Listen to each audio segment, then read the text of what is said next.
A man who was shot in the head in an apparent road rage incident is making a miraculous recovery after initially not being expected to survive. Metro Police say the shooting happened in South Nashville on Murfreesboro Pike last week.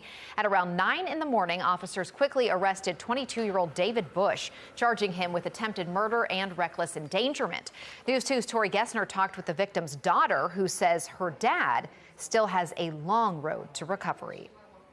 The 55-year-old victim asked to stay anonymous in fear for his life because of what happened on Murfreesboro Pike last Thursday.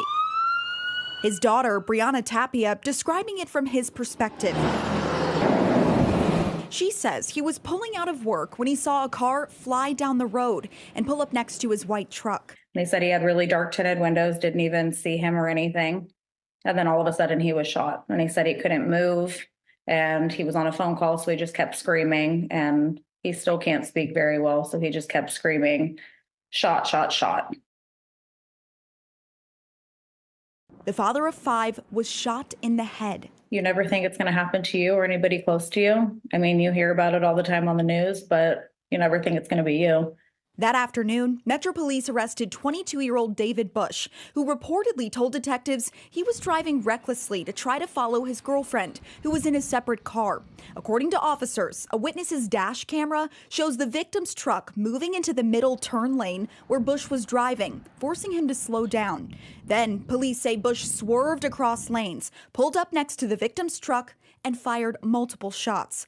Bush was charged with attempted homicide and reckless endangerment, currently out of jail on a $125,000 bond. If my kids were to commit such a senseless act of violence, they would do the time of their crime. And he's just at home living his life like he didn't just try to kill my dad. Now, the focus has shifted toward her dad's survival, defying doctors' expectations. He still has a long way to go. Out of work for the foreseeable future with no medical insurance, his family started a GoFundMe to help, while also sharing some advice they learned along the way. I personally think that everybody should have a way to protect themselves at all times. I personally carry at all times, and I think that it's very important that people have some form of protection because you have no idea what your day-to-day is going to look like. Tapia hopes Bush is convicted and gets a life sentence. He's set to appear in court on April 26th. We'll post a link to that GoFundMe on WKRN.com. Haley.